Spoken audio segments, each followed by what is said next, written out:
Good morning, everyone, and welcome to Coffee and Conversations in Special Education. Happy Wednesday.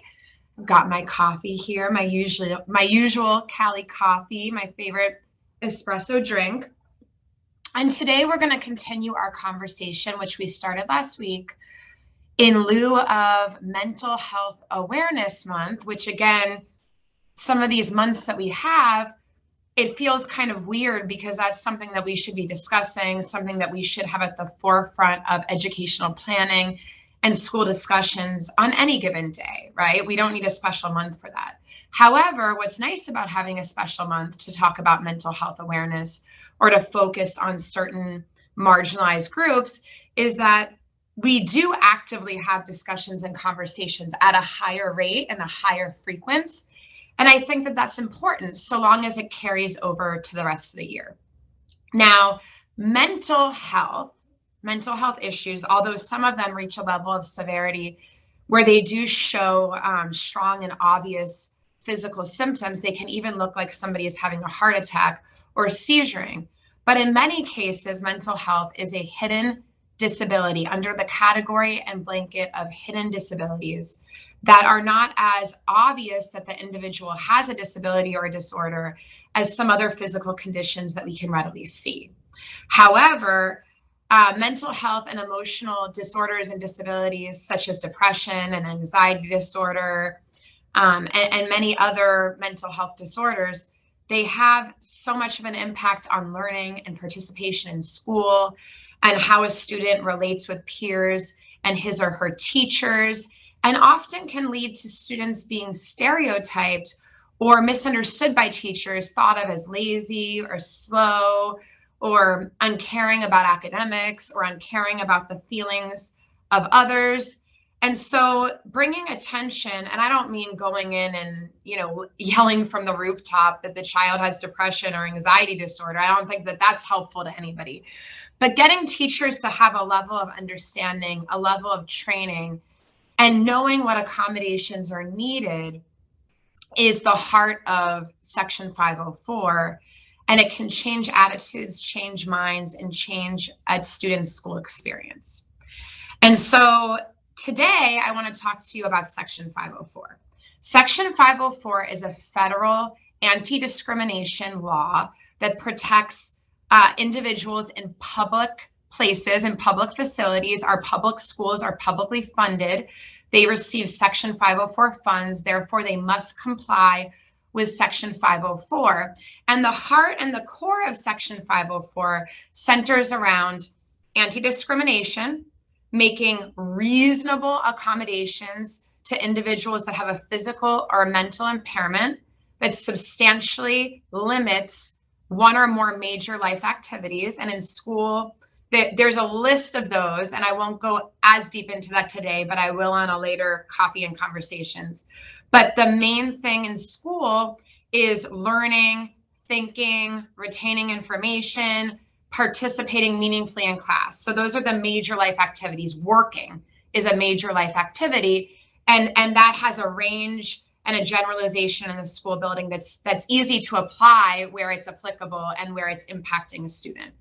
So if a student has a diagnosis of depression, a diagnosis of anxiety disorder, a learning disability diagnosis, and many, many others, there's an exhaustive list, and some are less common than others. Anxiety and depression happen to be, and ADHD to be the most common that we hear about in school when we're thinking about hidden disabilities, but there's many, many, many, many others, okay? School districts are not required to write what's called a 504 plan. However, every district that I've been in does write 504 plans. And I think it's only reasonable and it only makes sense to put a plan together if we're saying that a student needs to be reasonably accommodated. It would be very important that everybody that's reasonably accommodating the student understand their disability, right? And understand what the accommodations are that they require. And that's the reason for putting a plan in writing. Section 504 requires that school districts reasonably accommodate. And so even before a plan is put in place and in writing, school districts should be doing that if they have awareness or knowledge of a disability and its impact in the school building. They can evaluate, they can do a Section 504 evaluation process, which is different than being evaluated for IEP eligibility. One of the key components of that evaluation is a medical diagnosis, right? But then in addition to that, having a medical diagnosis is not by itself qualifying you to be protected under Section 504 or to receive a 504 plan. There actually has to be evidence that at the school level, there is a impact on one or more major life activities.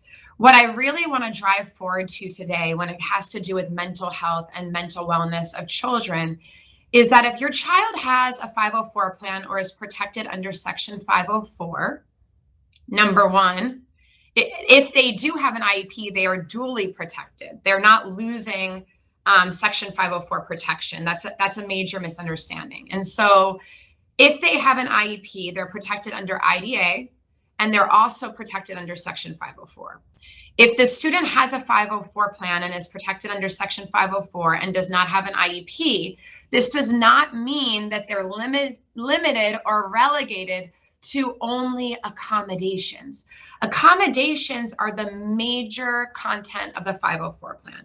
However, Section 504, in contemplating equal access for students with disabilities, also can include related services and services to the student. And so it's just simply not true when school teams tell parents, this is just an accommodation plan. We can't do anything else but that. No, this is not true. Counseling services can be assigned through a 504 plan at whatever frequency that the team deems is necessary for that particular student. Mental health services, psychological services, if the student demonstrates a need, if there's a need to receive mental health counseling or services or group counseling out of the classroom environment or through a group in the classroom environment as determined by the team, all of that can be achieved through a 504 plan. You are not relegated to just accommodations. In fact, other related services can be achieved through a 504 plan, such as occupational therapy, speech language services, and that's deviating a little bit from mental health, but there always is a crossover. We cannot separate mental health from learning, right? And mental health is something that we all have, how we process our emotions, how our brain works. That's not something that's in isolation. It does impact learning, and it impacts learning and participation in work at varying and different levels for all of us. Okay, my last point, because I know that I'm running out of time and attention of everybody for this short little coffee and conversations chat, is that if your child has a 504 plan, or if you're working with a child that does, and they're failing, they're regressing, they're making D's, or even they could be a straight A student. It's not just academically how we measure this. But if they're really struggling in major life activities in school, then accommodations and the related services and services that could be provided through a 504 plan, it might not be enough. The child and the school should have initiated, but you can certainly initiate it as a parent or professional, should have evaluated in all areas of concern to determine 504 eligibility as well as eligibility for an individualized educational plan. And it is possible, I see it all the time, I'm in meetings for it, to have an IEP that doesn't even cover academics, right? Because there's 5 major domains of the IEP: curriculum and instruction, which is academics, communication, social emotional, healthcare, and independent functioning. And so it is possible, not as common, but possible to have an IEP that's written for an eligible student that has a mental health impairment that writes social emotional goals and addresses those social emotional goals through services. It doesn't mean that the student has to need specialized instruction in academics. And sometimes it's not reasonably calculated to think that just accommodating a student that has significant social emotional needs is going to be enough to lead to meaningful educational progress. So that is a separate conversation. I will plan another coffee and conversations that I go deep into a comparison of 504 plans and IEPs. But I hope that I've shed a little bit of light today on what Section 504 is and how it entitles and includes students with hidden disabilities and mental health disabilities and disorders. If you have any questions whatsoever, please feel free to comment them on this video. You can also go directly to the My Educational Solutions Facebook business page, and you can book a free consultation right through the page or on myeducationalsolutions.com. If you are in Florida, I have a Florida specific training coming up on our voucher program, the second largest in the nation, the McKay Scholarship Fund. This webinar is going to go much deeper than the information that you can find on the McKay website or that you can Google. It's going to highlight my experiences in leading IEP team meetings and calculating matrix scores, and then doing advocacy for the last 8+ years. And what I've found that parents need to be really aware of when using the McKay to go to a transferring public or private school, okay? And what happens when they leave, when they re-enter, what special considerations they have in mind, and what it means to ethically and legally maximize your McKay Scholarship Fund. Having parents to understand that, which is different than what you might get from other trainings. So I hope that you'll look on our events and join me. Next week, I have another free talk, another coffee and conversations in keeping with our mental health theme that I want to draw your attention to. This is with Dr. Rebecca Babcock Fenergy, and she is a licensed clinical psychologist that has a lot of background in trauma. Her and I are going to be joining together to talk about trauma-informed IEPs and 504 plans and what the school to home connection means and what schools can do. Please join us. That is an evening talk, so be aware of that.